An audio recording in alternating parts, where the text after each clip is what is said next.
In 1976, the FDA yanked red dye number 2 from the food supply after lab animals developed tumors. That same year, families were still painting nurseries with lead-based paint and sending kids to play on metal slides bolted into concrete. Here are 30 signs you grew up middle class in 1970s America. Lead paint covered the walls of nearly every middle-class home built before 1978. The paint was durable, held color well, and cost less than the alternatives, so builders slathered it on bedroom walls, window frames, and the wooden rails of baby cribs. The problem was the taste. Lead paint chips were sweet, and toddlers who peeled flaking strips from windowsills would put them straight into their mouths. The lead accumulated in their blood, their bones, their developing brains. Pediatricians had warned about lead poisoning since the 1940s, but the Lead Industries Association spent decades funding studies to downplay the connection. By the time the CPSC banned lead paint in 1978, roughly 64 million homes were already coated. The damage showed up years later as learning disabilities and lowered IQ scores no one could trace back to the cheerful yellow nursery. If your family owned a station wagon, you probably rode in the cargo area at least once, lying flat on the carpet with no seatbelt and nothing between you and the rear window but a thin sheet of glass. Kids sprawled across blankets in the far back of a Chevrolet Caprice or a Ford Country Squire, playing games while the car cruised the interstate at 70 miles per hour. There were no child passenger safety laws in the United States until Tennessee passed the first in 1978, covering only children under 4. The rear-facing third seat had a lap belt at best and often nothing at all. Those vehicle frames were mild steel, not designed to absorb horizontal crash energy, which meant the back of the car folded inward on impact. Parents considered it a treat to let kids ride back there. They called it a road trip. The metal slides at your neighborhood playground stood 12 feet tall with narrow ladder rungs and no rails at the top. They were polished steel, bolted into concrete or hard-packed asphalt. In July, the surface temperature could exceed 150 degrees, hot enough to leave visible burns on bare legs. Girls in dresses had it worse because many school dress codes still prohibited pants for female students in the early 70s. The CPSC did not publish its first handbook for public playground safety until 1981, and compliance was voluntary. Before that, no federal guidelines existed for fall height, surface material, or equipment temperature. Over 80% of playground injuries during this era stemmed from design flaws rather than misuse, according to the National Program for Playground Safety. Whatever the ground happened to be, that was your landing zone. Before the CPSC banned them in 1988, lawn darts were a fixture of every backyard cookout. Sold as jarts, each dart was 12 inches long with a weighted metal tip, designed to arc toward a plastic ring on the grass. They sailed 50 feet through the air and hit the ground hard enough to pierce a lawn. Between 1978 and 1986, the CPSC logged over 6,000 emergency room visits from lawn dart injuries, 3/4 of them kids under 15. The FDA had flagged them as a mechanical hazard in 1970, but manufacturers challenged the restriction and won a loophole allowing continued sales with a printed warning. All 14 domestic producers violated even those weak rules. In April 1987, 7-year-old Michelle Snow was struck by a dart thrown by a neighborhood child in Riverside, California. Her father, David, spent 18 months lobbying Washington before the ban finally passed. The danger inside your house was quieter than a lawn dart, but far more patient. If your home had textured ceilings, vinyl floor tiles, or pipe insulation installed before 1980, asbestos was almost certainly embedded in the material. The bumpy popcorn ceiling in your parents' bedroom was sprayed on asbestos paste. The basement floor tiles were asbestos pressed into vinyl. None of it was labeled. The fibers became deadly when disturbed, which happened every time someone drilled into a wall, scraped a ceiling, or pulled up old tiles during a weekend renovation. The EPA banned sprayable asbestos in 1978, but neither that rule nor the CPSC's ban on asbestos patching compounds required homeowners to remove what was already installed. Mesothelioma takes 20 to 30 years to develop. meaning families who did renovation work in the 70s would not learn what they had breathed until the late 90s. Every finished basement in a 1970s subdivision had the same look: dark wood grain paneling from floor to ceiling, shag carpet, and a console television in the corner. That paneling was hardwood plywood or pressed particle board bonded with urea formaldehyde resin, and it released formaldehyde gas continuously through a process called off-gassing that was worst when the panels were new and the room was warm. The chemical irritated eyes, throats, and lungs, and the International Agency for Research on Cancer has since classified it as a known human carcinogen. In the 70s, no federal limits existed on formaldehyde emissions from building materials. Families spent evenings in those paneled rooms, and kids used them as playrooms for years. Basement ventilation was poor, so the gas concentrated in the enclosed space. The Department of Housing and Urban Development did not set emission standards for pressed wood until 1985, a full decade after the paneling boom. On summer weekends, the smell of charcoal lighter fluid drifted across every middle-class block. Fathers would douse briquettes with half a can of petroleum-based starter, toss in a match, and stand back as the fireball rose. The grills were thin-walled steel bowls on tripod legs with no lids, no thermometers, and no shut-off valves. Propane models had it worse. The overfill prevention device did not become mandatory on propane tanks until 2002, and before that, nothing stopped a faulty connection from leaking gas into an enclosed patio. Charcoal grills presented a different threat. Families who rolled them into attached garages during rainstorms filled those spaces with carbon monoxide, which kills without warning. No consumer labels addressed the carbon monoxide risk until the 90s. Nearly 9,000 home fires per year were caused by gas grills in the 80s alone, according to the National Fire Protection Association, a figure that was likely higher in the decade before. When you got thirsty playing outside, you drank from the garden hose. You would twist the spigot, let the water run to flush out the hot rubber-flavored liquid baking in the sun, and press your mouth to the brass fitting. Standard garden hoses were made of polyvinyl chloride stabilized with lead, and the brass fittings at both ends contained lead too. Water sitting in a sun-heated hose could leach lead at levels far exceeding what the EPA now considers safe for drinking. There were also phthalates in the PVC, plasticizers since linked to hormonal disruption. No one tested hose water for contaminants because no one considered it a drinking source, even though millions of kids treated it as one every summer afternoon. Manufacturers did not begin producing lead-free, drinking-safe hoses until the 2000s. Most standard hoses today still carry a printed warning that says, "Do not drink." The neat suburban lawns of the 1970s were built on a banned pesticide. For 2 decades before the EPA prohibited DDT in 1972, dichlorodephényltrichloroethane had been sprayed directly on gardens, lawns, and foundation perimeters across suburban America.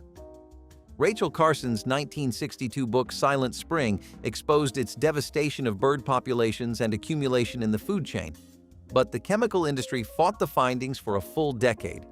Even after the ban, DDT did not leave. The compound binds to soil particles and can remain detectable for 15 to 25 years. Kids who played in those backyards through the 70s were rolling and digging across ground that still held residues of a known environmental toxin. In 2006, a homeowner brought a 50-pound bag of DDT to a hazardous waste event, still stored in the garage since the 60s. The ban stopped new sales, but the poison had already soaked into the soil of every subdivision in the country. There was a mercury thermometer in every medicine cabinet, and when it broke, which happened regularly, the real danger began. The glass tube held about half a gram of elemental mercury, a silver liquid that fascinated kids. They chased the shimmering droplets across the bathroom tile, pushing them together with their fingers, watching them split and merge. Some parents scooped the spilled mercury into a jar and let children play with it later. Mercury vaporizes at room temperature, and inhaling those vapors damages the kidneys, lungs, and nervous system. A single broken thermometer in a small bathroom could release enough vapor to exceed safe exposure limits set decades later by the EPA. In the 70s, cleanup meant wiping the beads with a paper towel and tossing it in the kitchen trash. Several states did not pass formal bans on mercury thermometer sales until 2002, 30 years after toxicologists had established exactly how dangerous the substance was. If mercury in the medicine cabinet was a hidden danger, the Ford Pinto sitting in the driveway was a calculated one. Ford released the Pinto in 1971 as a $2,000 subcompact, and it became one of the decade's best-selling cars in middle-class suburbs. Internal crash tests showed the fuel tank, mounted behind the rear axle with thin sheet metal walls, ruptured in every rear-end collision above 25 miles per hour. Bolts from the rear differential punctured the tank on impact, and the doors jammed shut afterward, trapping people inside. Engineers proposed a nylon bladder to line the tank at $5 to $8 per car. Ford rejected every fix. A cost-benefit memo, exposed in the Grimshaw versus Ford lawsuit, valued a human life at $200,000 and concluded that paying settlements was cheaper than the $11 modification. Mother Jones published the internal documents in 1977. Ford recalled 1.5 million Pintos in 1978. Estimated burn deaths range from 27 confirmed to over 500.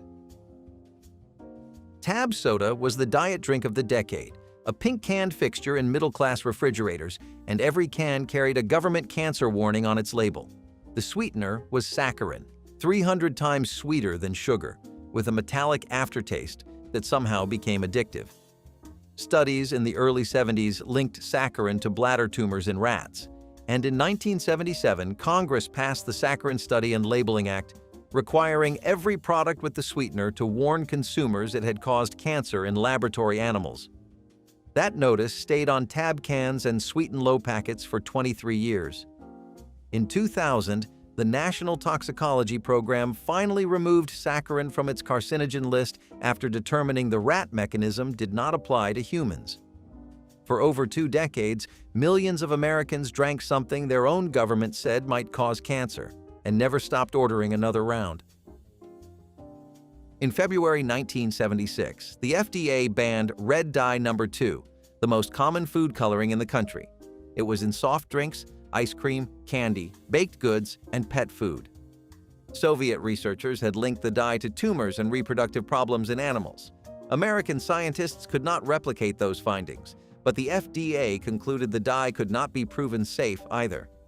The agency pulled it. Manufacturers scrambled. General Foods reformulated its entire powdered drink line. M&M Mars dropped its red candies, not because they contained the banned dye, but because the company feared consumers would assume they did.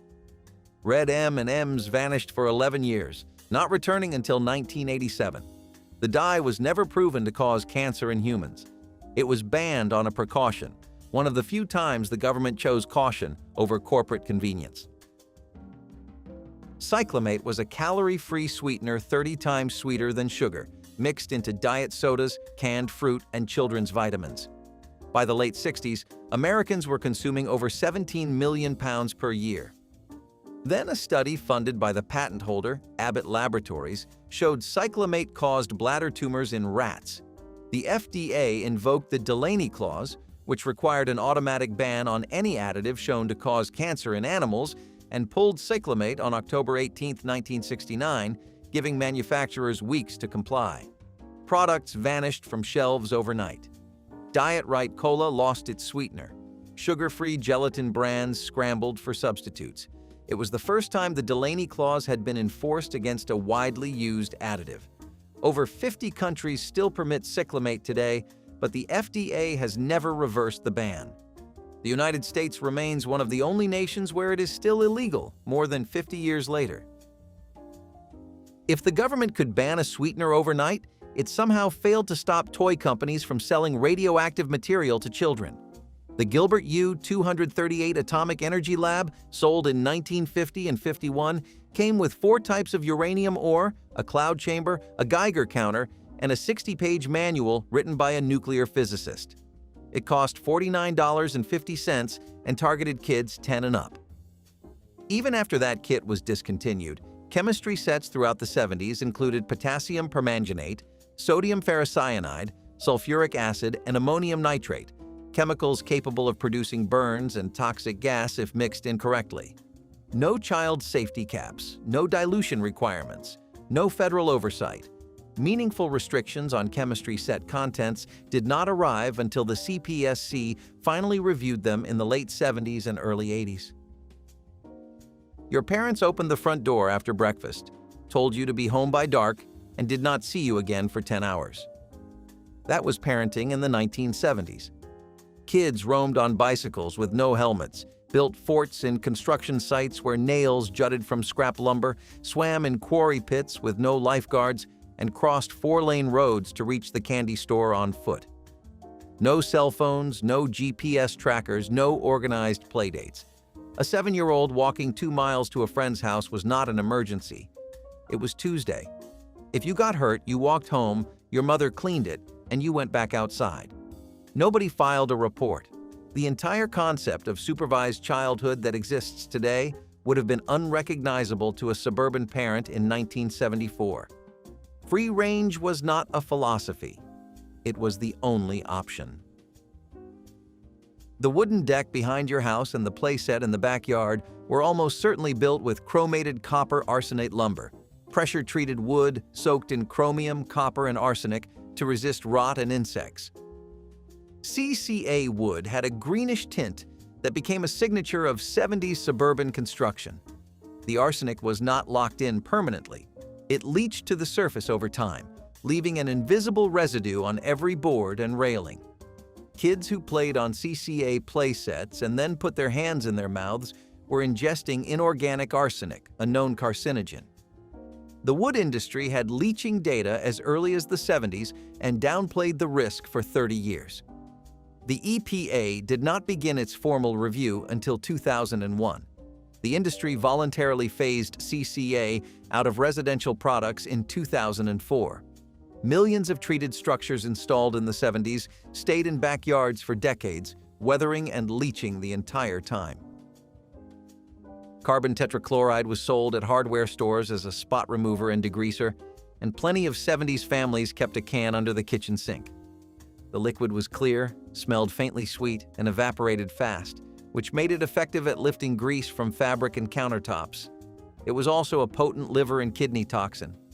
Inhaling the fumes in a small room could cause dizziness, nausea, and organ damage within minutes. Industrial workers had been developing acute liver failure from carbon tet exposure since the 1930s, and the danger was well documented. The FDA banned it from household products in 1970, but enforcement was slow, and existing stock sat on shelves and in cabinets for years. OSHA now classifies it as a potential carcinogen. Families who used it to wipe down kitchen counters where they prepared food had no idea what they were handling. Secondhand smoke was not a concept in the 1970s. It was just the air. Adults smoked in living rooms, kitchens, cars with the windows rolled up, hospital waiting rooms, airplanes, and teachers' lounges. Restaurants had smoking sections separated by nothing but a half wall. Your pediatrician might have kept an ashtray on his desk. The average American adult smoked over 4,000 cigarettes per year in 1974, and every household with a smoker exposed everyone inside to benzene, formaldehyde, hydrogen cyanide, and more than 60 known carcinogens. Philip Morris knew. Internal documents from the 70s show the company tracked passive smoke research and worked to suppress findings linking it to lung disease in non-smokers. The Surgeon General did not officially declare secondhand smoke a cause of lung cancer until 1986. By then, an entire generation had grown up breathing it. Every breath you took near a road in the 1970s contained lead. Tetraethyl lead had been added to gasoline since the 20s to prevent engine knock, and by the early 70s, American cars pumped over 200,000 tons of it into the air annually. The compound settled into soil along highways, coated playground equipment near busy roads, and entered the lungs of everyone who spent time outdoors near traffic. The EPA began phasing it out in 1973 after studies showed blood lead levels in Americans near heavy traffic were dangerously elevated. But leaded fuel remained at gas stations into the 80s and was not formally banned until 1996. The CDC revised its acceptable blood lead level downward multiple times, each cut confirming there was no safe threshold. Ethyl Corporation, the original manufacturer, had fought regulation since the 20s. When workers at their plant developed lead poisoning so severe, the facility earned the nickname House of Butterflies for the tremors they suffered. Nobody wore a bicycle helmet in the 1970s. You rode your Schwinn Stingray down the steepest hill in the neighborhood, no hands if you were showing off, and nothing protected your skull. Helmets existed for motorcycle racers, but wearing one on a bicycle would have been absurd. The Snell Memorial Foundation had certified cycling helmets since 1970, but consumer adoption was nearly zero. Kids doubled on banana seats, launched off plywood ramps propped on cinder blocks, and rode on handlebars. Head injuries from bike accidents were among the leading causes of childhood disability throughout the decade. California became the first state to require helmets for minors in 1986, and most states did not follow until the 90s. The attitude was straightforward. If you fell, you got up. If you could not get up, someone carried you home. The merry-go-round at your park was a flat steel disc on a center post, spinning on bearings with no speed governor and no brake. Older kids grabbed the bars and sprinted until the platform blurred, then jumped on while younger riders white-knuckled the rails. The ground underneath was concrete or packed dirt.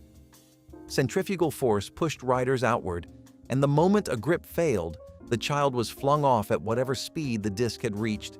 No padding, no rubber surfacing, no supervision required. Emergency rooms treated thousands of merry-go-round fractures and concussions every year throughout the 70s. Most of these structures were installed by parks departments with no engineering review and no safety testing, just bolted into the ground and left for decades. Many were not removed until the 90s. A handful still spin in rural parks today, rusted but operational. By the late 1960s, Teflon-coated pans had become standard in middle-class kitchens. DuPont marketed Nonstick as the modern miracle. What they did not say was that the manufacturing process relied on perfluorooctanoic acid, known as PFOA, a synthetic chemical that does not break down in the environment or the human body. When a Teflon pan was heated above 500 degrees, the coating decomposed and released fumes toxic enough to kill pet parakeets in minutes. DuPont's own studies from the 60s showed elevated cancer rates among workers at its Washington Works plant in Parkersburg, West Virginia. The company buried those findings for decades.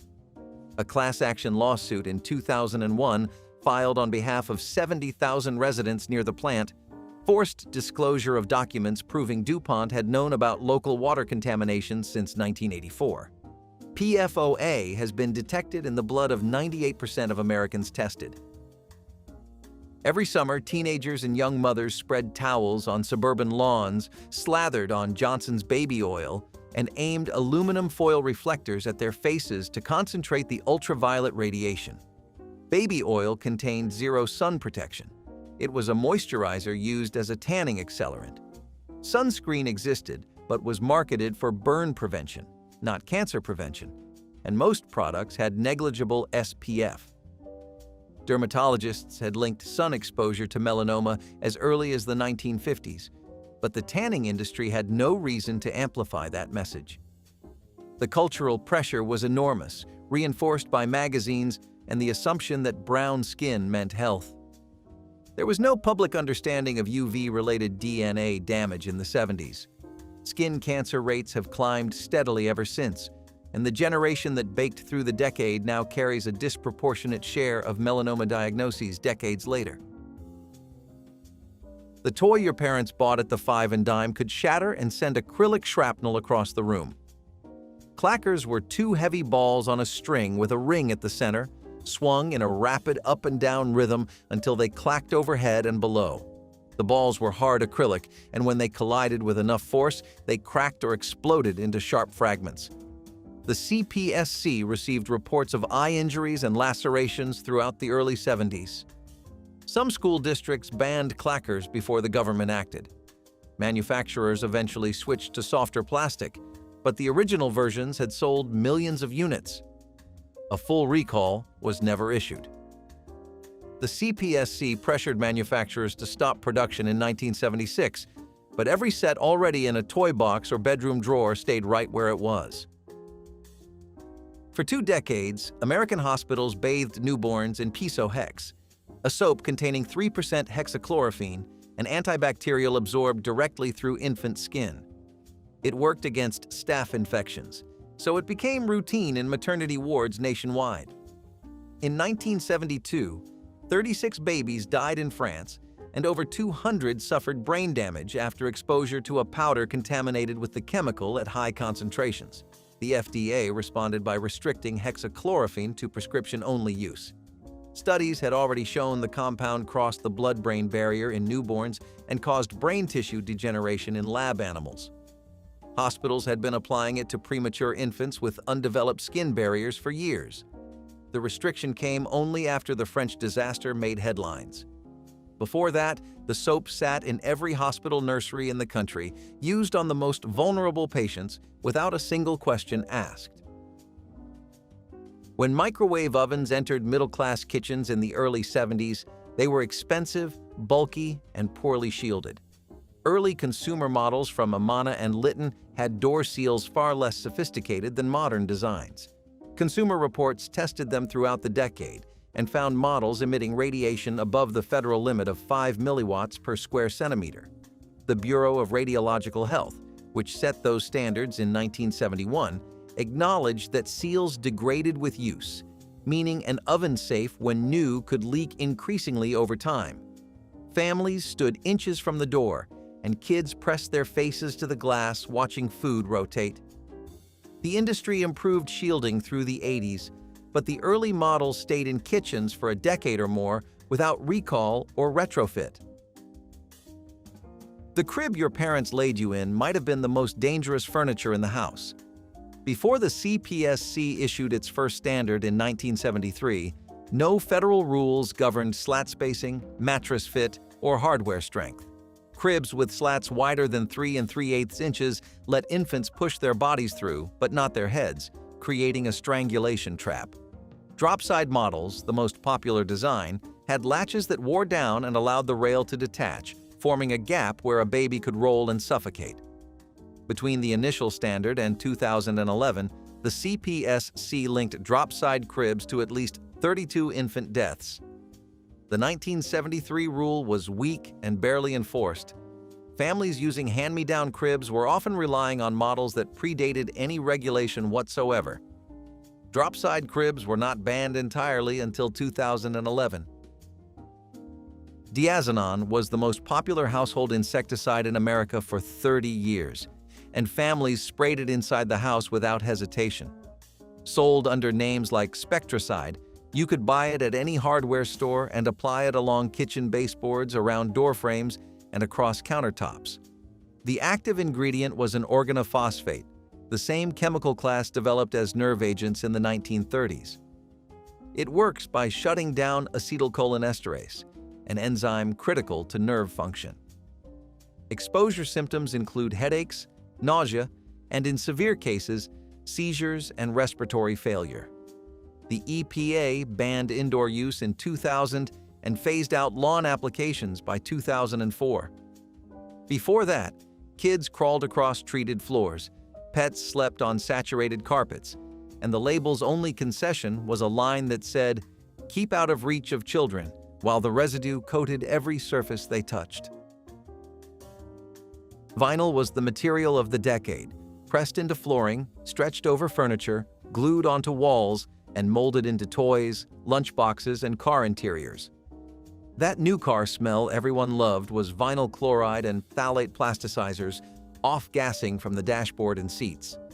Production workers had been developing angiosarcoma of the liver, an extremely rare cancer, at rates hundreds of times above normal since the 50s. Internal B.F. Goodrich documents from 1959 describe the link between vinyl chloride and liver disease. The company kept it quiet. OSHA did not set a workplace exposure limit until 1974, after worker deaths at a Louisville, Kentucky plant made national news. Meanwhile, every middle-class home was filled with the stuff, off-gassing in warm rooms and sealed cars. No one tested residential vinyl for emissions until decades later. The families who lived with it had no warning because in the 70s, vinyl was in every room and nobody was asking what it was made of. It came in a slim cardboard envelope with 2 brownish pouches inside, one of the most versatile little miracles of the 1970s kitchen. Lipton onion soup mix was not just soup. It was seasoning, coating, marinade, and secret weapon all in one. You could stir it into sour cream for an instant dip or sprinkle it into meatloaf to give it that just right depth. Middle-class families kept a few boxes in the cupboard at all times. It was a shortcut you could feel proud of using. When Sunday pot roast needed a boost or Tuesday night meatballs felt too plain, one packet of Lipton changed everything. It turned canned green beans into a casserole and baked potatoes into something a little more special. You did not use it for soup all that often, maybe once or twice when there was not much else around. But it was the flavor base behind 100 different dinners, none of them complicated and all of them familiar. It made you feel like you had a little trick up your sleeve, something that made your cooking feel like real cooking, even if you were just mixing powder into ground beef. In homes where stretch and save was the rule, Lipton onion soup mix helped every dollar go a little further. It was quiet, reliable, and just a little bit magical. Showbiz Pizza Place was the magical chaos that every kid in the 1980s dreamed about. A wonderland where animatronic animals sang on stage while pizza grease dripped down chins and quarters disappeared into arcade machines. Parents tolerated the noise because it bought them an hour of peace, a chance to sit in a booth and watch their children run wild through a room designed for maximum overstimulation. The Rockafire Explosion Band performed on a stage that seemed impossibly high-tech at the time, with mechanical bears, gorillas, and mice moving their mouths in time to songs that echoed off the walls. Kids stood hypnotized, clutching half-eaten slices while the show played on loop after loop. Birthday parties meant crowded tables, paper crowns, and the strange pride of being the center of attention in a room full of strangers. The pizza itself was forgettable, but that was never really the point. For families who could not afford theme parks or expensive outings, Showbiz was the next best thing, a place where kids could feel like the world revolved around them for just a few hours. It was loud, sticky, and absolutely unforgettable. Hand-me-down plastic nativity sets were passed between families like sacred relics, arriving each December with fewer pieces than the year before. The original set probably came from a five-and-dime store decades earlier, molded in cheap plastic with paint that started flaking before anyone got it home. By the time it reached your family, the baby Jesus had lost his manger, 2 wise men had wandered off permanently, and the shepherd's staff had snapped during some long-forgotten move. Mary and Joseph stood faithfully despite missing fingers and faded faces, propped up by wadded tissue paper. Kids arranged the remaining figures on cotton batting meant to look like snow, even though Bethlehem was a desert. Every year, someone asked where the donkey went, and every year, nobody had an answer. The set looked shabby compared to the ceramic versions in store windows, but it carried generations of fingerprints and memories pressed into every imperfection. Families placed it on mantles with genuine reverence, knowing these faded figures had witnessed more holidays than anyone could count. That incomplete nativity told a story of faith passed down alongside poverty. It came in a round can with a plastic lid you could never quite get back on right. Nestle Quik was not just chocolate milk, it was freedom in a spoonful. You added a few scoops to a glass of cold milk, stirred like crazy, and hoped the powder actually mixed. It never fully did, but you drank it anyway. Nestle Quik was a go-to for middle-class families who wanted something sweet and fun but still affordable. It made after-school snacks feel special. It was a reward, a treat, and an everyday comfort. Some kids liked it hot. Others kept the lumps and called it texture. Parents liked that it lasted longer than pre-mixed chocolate milk and cost a lot less. It was the kind of thing you always had in the cupboard, somewhere between the cereal and the pancake mix. On lean weeks, it stood in for dessert.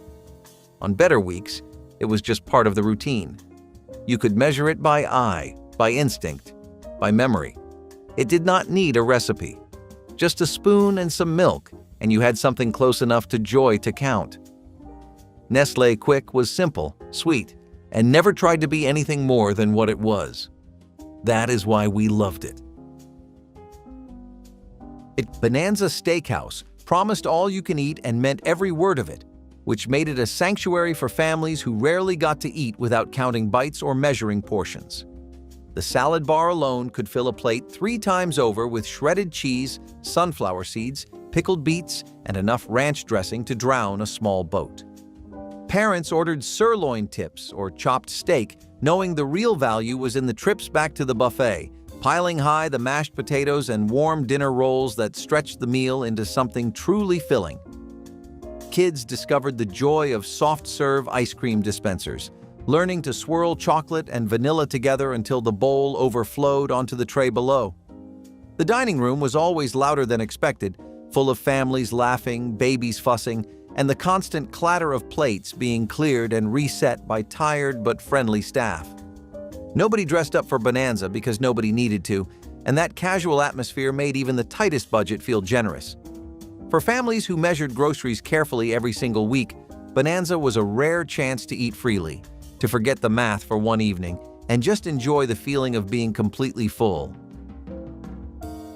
Construction paper chains were the unofficial uniform of budget Christmas decorating, draped across mantels, doorways, and classroom walls with equal enthusiasm. Every kid knew the drill. Cut strips of red and green paper, loop them together with paste or staples, and stretch the chain as far as supplies allowed. The chains never stayed perfectly even because tiny hands measured by instinct rather than rulers, and the paste always dried too slowly or too fast. By the time Christmas arrived, some loops had already popped open, leaving sad gaps that nobody bothered to fix. Schools encouraged these chains because they cost almost nothing and kept children busy for hours, which suited teachers and parents equally well. At home, the chains wound around banisters, hung from ceiling fans, and sometimes connected rooms in an unbroken line of holiday effort. The paper faded quickly if placed near windows, turning festive red into washed-out pink. But the chains represented pure childhood labor, hours of cutting and looping while dreaming of presents and snow days. Even now, the memory of paste-sticky fingers and curling paper strips carries a warmth no expensive garland can match. It poured out in a bright orange cloud and turned your water into something that looked radioactive and tasted like outer space. Tang was the drink mix that promised adventure, but mostly served up convenience. For families in the 1970s, it was a way to make sure there was something sweet to drink that did not require refrigeration or expensive juice runs. You scooped it into a pitcher, added water, and stirred until your arm got tired. It never quite dissolved all the way. But kids loved it. Adults tolerated it, and it made breakfast feel a little more complete. Tang was associated with astronauts and science fiction, but in reality, it was about stretching the grocery budget. A single container could last weeks. You poured it into jelly jars or plastic cups, served it alongside cereal, and called it a morning. Some kids even liked eating it dry off a spoon, like it was candy. You could not exactly call it healthy, but it was fortified with vitamins, and in the 1970s that counted for a lot. Tang did not pretend to be orange juice. It was its own thing, bright, sweet, and just a little odd. But it gave families a way to offer a treat without breaking the bank. And in households where everything was measured, counted, and rationed, Tang brought a splash of color into the mix. Denny's was the place that never closed, a beacon of fluorescent light and bottomless coffee at every hour of the day or night, no matter the weather or the season. Families stumbled in after late drives, early mornings, or those strange in-between hours when nothing else was open, and hunger could not wait another minute. The Grand Slam breakfast was legendary, a plate piled with eggs, pancakes, bacon, and sausage for a price that seemed almost too good to be true. Kids colored on paper placemats while parents nursed cups of coffee and planned the next stretch of highway or the coming week of work and worry. The menu was enormous, laminated, and slightly sticky from years of syrup-covered fingers flipping through the pages. Nobody judged you for ordering breakfast at midnight or dinner at dawn because Denny's understood that life did not always follow a convenient schedule. For families who worked odd shifts, traveled on tight budgets, or simply needed a warm place to gather when everywhere else had locked its doors, Denny's was always there waiting with the lights on. It was not fancy, but it was faithful, and sometimes that mattered more than anything else. Popcorn and cranberry garlands were one of those decorations that sounded charming in theory, but turned into a sticky, frustrating disaster in practice. Families gathered around bowls of plain popcorn and bags of fresh cranberries, armed with needles and thread, ready to create something beautiful together. Within minutes, popcorn crumbled under the needle, cranberries squirted juice onto shirts, and tempers flared as the thread tangled into impossible knots. Kids stabbed their fingers repeatedly, while parents pretended it was all part of the fun, even as frustration mounted behind forced smiles. The finished garlands looked rustic and handmade, but they also attracted fruit flies, dried into brittle strands, and left cranberry stains on everything. By New Year, the popcorn had gone stale, and the berries had shriveled into wrinkled red beads that no longer looked festive. Some families made new garlands every year, while others hung the same decaying strand until it fell apart entirely. The tradition was messy and impractical, yet stringing food onto thread felt like Christmas, in a way plastic beads never could. Those garlands carried the proof of effort, even if that effort ended in sore fingers. You dumped the crumbs into a bag, dropped in the meat, and shook until your arms ached. Shake and bake was the 1970s answer to fried chicken without the fryer. It promised crispy, golden magic, and for the most part, it delivered. It turned plain pork chops or chicken legs into something you could proudly serve on a weeknight. The process was fun, messy, and made you feel like you were part of a commercial. Kids begged to help. Parents liked that it required no oil, no splatter, and no second guessing. You baked it on a foil-lined tray and listened to the crunch as it came out of the oven. Middle-class homes counted on shake and bake to stretch what they had and still make meals feel special. It added flavor when plain meat felt like a chore. It gave dinners a little excitement without extra time. You could even use the leftover crumbs on vegetables or potatoes and pretend you were being creative. It was not homemade. It was not traditional. But it was easy, satisfying, and always there when you needed it. Shake and bake was about getting dinner done with a little flair and a whole lot of crunch. Cottonball snow scenes were the windowsill decoration of choice for families who wanted a winter wonderland without spending a dime. Kids stretched cotton balls thin and glued them to cardboard, construction paper, or directly onto the glass, creating lumpy white landscapes meant to evoke freshly fallen snow. The cotton never lay flat, bunching in some spots and tearing in others, leaving scenes that looked more like clouds than snowdrifts. Ambitious crafters added miniature plastic figurines, tiny bottle brush trees, or construction paper houses to complete the illusion. The glue showed through in shiny streaks, and the cotton yellowed near heat vents faster than anyone expected. By the end of December, the snow scenes had collected dust and cat hair, transforming into something closer to slush than winter magic. But kids stared at their creations with pride, imagining themselves inside those cotton worlds where Christmas lasted forever. Those cotton landscapes proved that imagination could stretch further than any budget. The scenes were temporary, fragile, and imperfect, but they captured something permanent about celebrating Christmas with heart instead of money. You pulled it from the freezer, peeled off the foil top, and popped it in the oven. Morton pot pies were a 1970s staple for families who needed quick, hot meals without breaking the bank. They came in cardboard boxes with pictures that promised a hearty, flaky crust filled with savory meat and vegetables. What you actually got was a little more humble, but still satisfying. The crust browned unevenly. The filling was molten on one side and lukewarm on the other, and the meat chunks were small. But it smelled good. It felt like real food. And after a long day at work or school, it hit the spot. It was something that looked like dinner and required almost no effort at all. Middle-class families kept a few in the freezer just in case. Sometimes they were a backup, sometimes the plan all along. Kids learned to love the chicken and beef varieties, while the turkey version showed up mostly around the holidays. It was never fancy, but it gave the illusion of a cooked meal without having to make one. You ate it off a paper plate or a TV tray, maybe with some applesauce or a slice of bread on the side. And somehow, that simple little pie made the evening feel a little more put together. Morton pot pies were not about impressing anyone. They were about feeding your people and doing it with just enough dignity to get through another day. Sizzler had a way of making Friday nights feel like something worth looking forward to, even when the budget barely stretched past the gas bill. The moment you walked through those doors, the sizzle of hot platters and the sight of the salad bar stretching toward the back wall made everything else fade away. Families ordered the cheapest steak on the menu and then made up for it by loading plates with bacon bits, cottage cheese, pasta salad, and anything else the buffet offered. Kids loved building towers of croutons and drowning iceberg lettuce in ranch dressing, while parents lingered over coffee and quiet conversation.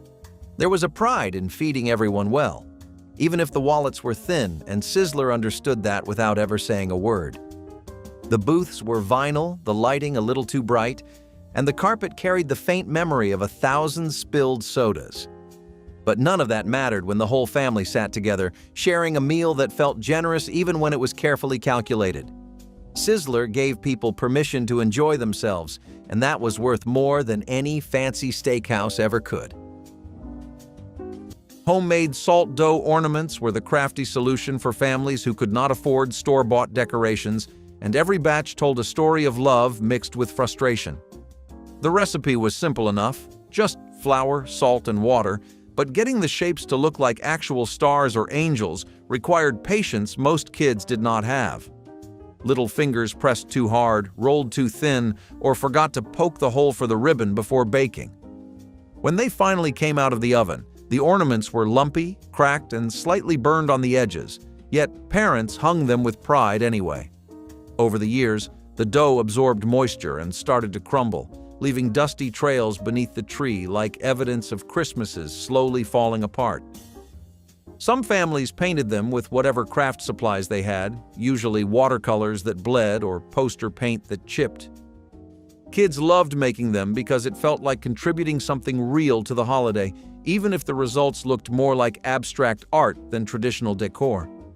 Those little imperfect shapes became treasures because they held fingerprints, memories, and proof that Christmas could be made from almost nothing.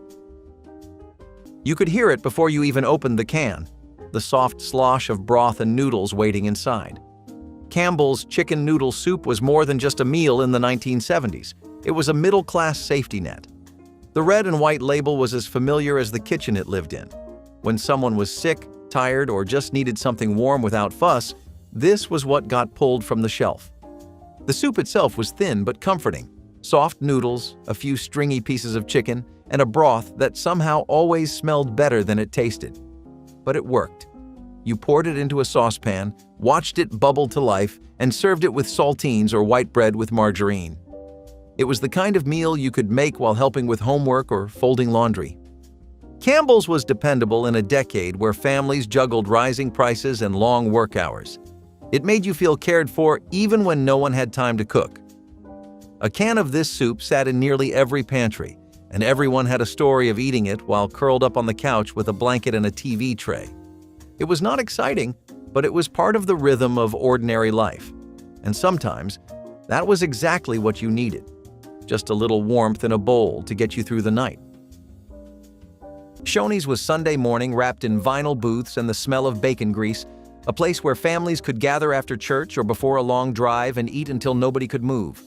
The breakfast bar was the stuff of neighborhood legend, stacked with scrambled eggs, sausage links, pancakes, biscuits, and gravy thick enough to stand a spoon in without tipping over.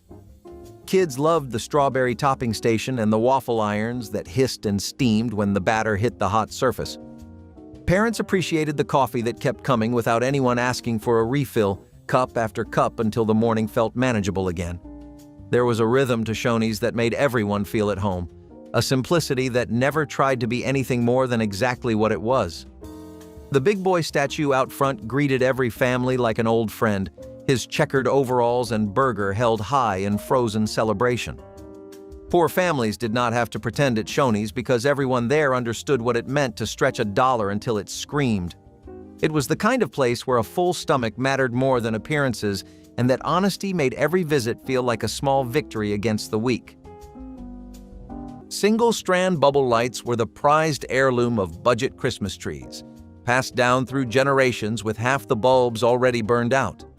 These lights had a magical quality, with liquid inside each glass tube that bubbled when heated, creating a hypnotic effect kids could watch for hours. The problem was that bubble lights were expensive to replace, so families nursed the same strand for decades, rotating the dead bulbs to less visible branches. When a working bulb finally burned out, the whole family mourned quietly, knowing the strand was one step closer to retirement. Kids were forbidden from touching the bubble lights, warned repeatedly that these were special and irreplaceable. The bubbling seemed almost alive, like tiny lava lamps celebrating Christmas in their own mysterious language. Sometimes a bulb would stop bubbling, and everyone would watch anxiously, waiting to see if it recovered. Those lights represented something precious, carefully preserved, a reminder that some things were too valuable to replace. The single strand carried more meaning than any full set could because it connected present Christmases to all the ones that came before it. It sat in a big yellow box on the pantry shelf, always dusty with flour no matter how careful you were. Biscuit was more than a baking mix. It was the base of half the meals you grew up eating. Pancakes on Saturday morning, biscuits on the side of pot roast, maybe even a cobbler on a lucky weekend. All of it started with a scoop from that box. You did not need to be a great cook to use it. That was the point. A little water, milk, or oil, and suddenly you were halfway to something warm and satisfying. Bisquick was a shortcut, but no one called it that. In the 1970s, it just felt smart. For middle-class families, it was the kind of thing you bought once and stretched for weeks. You used it to thicken casseroles or make dumplings on a chicken stew. You made drop biscuits when you were out of bread. It was always there, always enough. Kids helped stir the batter. Parents eyeballed the measurements. And what came out of the oven never needed to be perfect, just golden, soft, and good enough to fill the table. Bisquick helped you feed your family without a lot of fuss or cost. And when you pulled those biscuits out, steaming and flaky, it felt like you had made something real.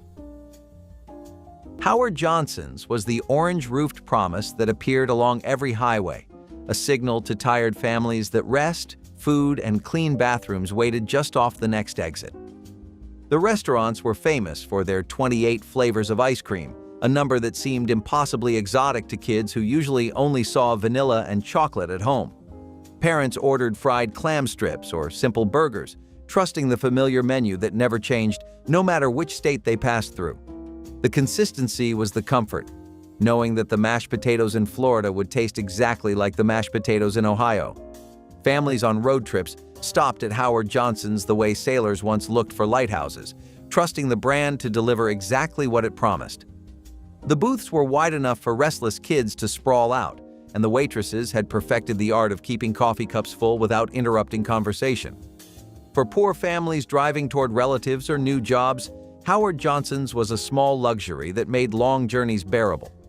It was dependability wrapped in orange and blue, a place where even travelers on tight budgets could feel like they belonged. Spray-painted pine cones were the decoration of choice for families who believed that anything free could become festive with enough gold or silver paint. Kids scavenged cones from the backyard, the park, or the neighbor's yard when nobody was watching, hauling them home like treasures waiting to be transformed. Parents spread newspaper across the garage floor, shook the rattle can, and coated each cone in metallic mist that smelled like chemicals and ambition. The paint never covered evenly, leaving brown patches peeking through and drips pooling in the crevices like frozen metallic tears. Once dry, the cones were piled in bowls, hung from ribbons, or glued to wreaths alongside other budget crafts. The gold flaked off onto hands, tables, and anything else the cones touched, leaving glittery evidence of their humble origins everywhere. Some families added glitter on top of the paint, doubling down on sparkle in a way that made the mess worse. Kids loved the transformation, watching dull brown cones turn shiny. Those pine cones represented resourcefulness, the belief that beauty could be manufactured from whatever nature dropped in the yard for free. It came in a slim blue box, and it promised something close to comfort, no matter how your day had gone.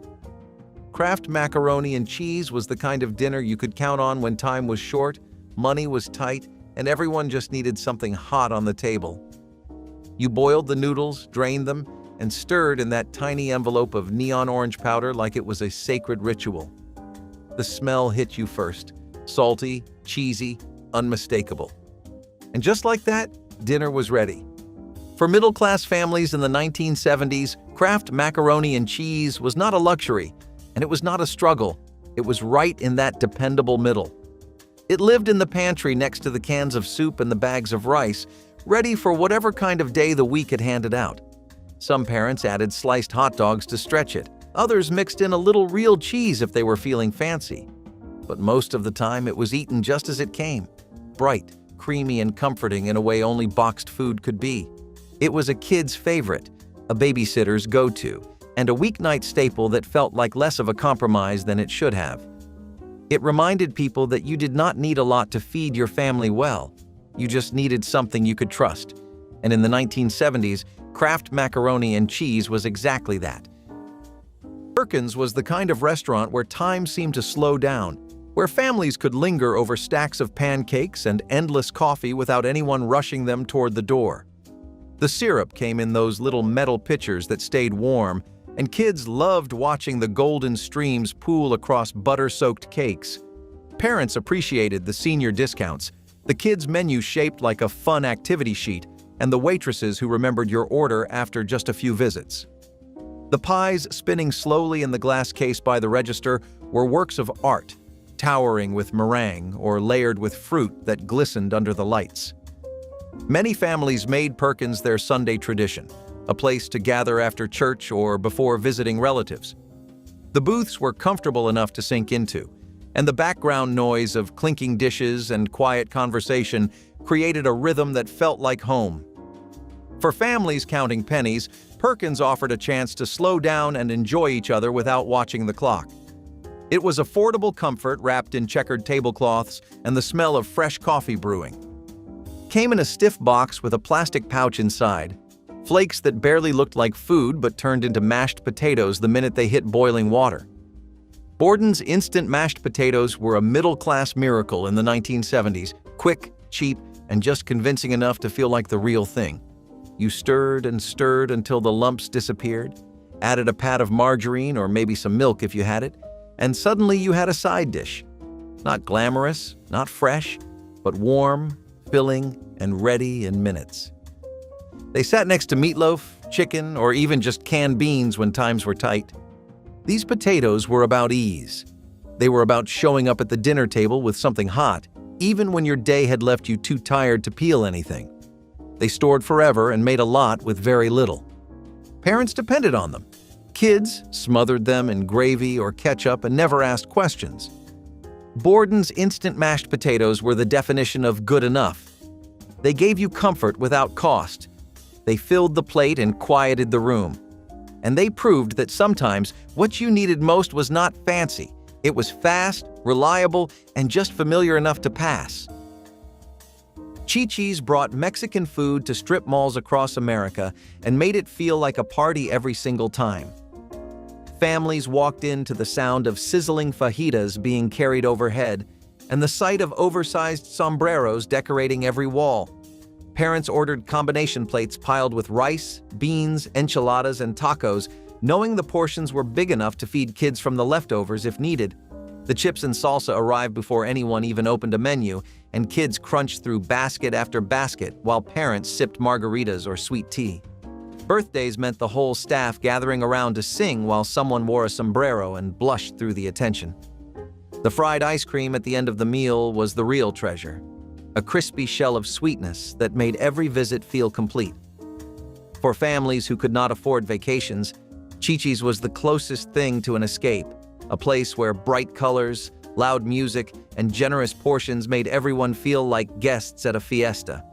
It was celebration dining on a shoestring budget, and nobody ever forgot the way it made ordinary weeks feel special. Aluminum foil stars were the shiny solution for families who needed tree toppers and ornaments but refused to pay department store prices. Kids wrapped squares of foil around cardboard cutouts, pressing and crinkling until something vaguely star-shaped emerged from the kitchen table chaos. The foil tore easily, leaving ragged edges that parents tried to fold under while pretending not to notice the imperfections. Some families doubled up on layers, hoping extra foil would add sturdiness and shine, but the stars still bent and dented the moment anyone looked at them wrong. They dangled from yarn or leftover ribbon, spinning slowly and catching light in a way that almost looked intentional. When the tree lights hit them just right, the foil reflected colors across the room like tiny disco balls celebrating Christmas on a budget. The stars never lasted more than one season because storage flattened them into sad silver pancakes, making them felt like an annual ritual, a chance to create something from nothing while gathered around the table. Those aluminum foil stars represented the alchemy of poverty, transforming the cheapest materials into something that sparkled with hope. You boiled the water, poured in the rice, covered the pot, and in 5 minutes, like magic, it was done. Minute rice was not trying to be gourmet. It was trying to be fast, and for middle-class families in the 1970s, that was more than enough. It lived on the pantry shelf in a big box, ready for the days when dinner needed to happen quickly and without much thought. It paired with everything: chicken and gravy, canned stew, stir-fried leftovers, or just a little butter and salt. It had no real flavor, no real texture to brag about, but it did what it was supposed to do. It filled your plate. It was warm, reliable, and always ready to stretch a meal a little further. Parents liked it because it required no guessing. Kids liked it because it soaked up whatever sauce it touched. And everyone liked that it made dinner just a little easier. Sometimes you used broth instead of water. Sometimes you stirred in peas or scrambled eggs. And sometimes it was plain, right out of the pot, because that is what the day called for. Minute rice did not pretend to be fancy. It just showed up. And in a decade where families were always doing a little more with a little less, that meant something. Western Sizzler was the heartbeat of budget dining across the South, the kind of restaurant where working families could sit down to real food without pretending to be something they were not. The buffet line was legendary, piled high with fried chicken, meatloaf, collard greens, and cornbread that tasted like someone's grandmother had been cooking since dawn. Parents appreciated the honesty of the place, how nobody dressed up or expected fancy manners, and how the staff treated every customer like a neighbor who had just stopped by. Kids ran between the dessert station and the ice cream machine, filling plates with banana pudding and soft serve until their stomachs could hold no more. The dining room buzzed with conversation, babies crying, and the clatter of silverware against heavy ceramic plates that had seen 1,000 family dinners. For families who worked long hours just to keep the lights on and the rent paid, Western Sizzler was a small reward, a chance to eat without worrying about the check. It was community, comfort, and calories all wrapped into one affordable evening that stayed with people long after the restaurant doors finally closed for good. They sold it with a smile, and nobody said a word until the damage was done. If any of this sounds familiar, like and subscribe.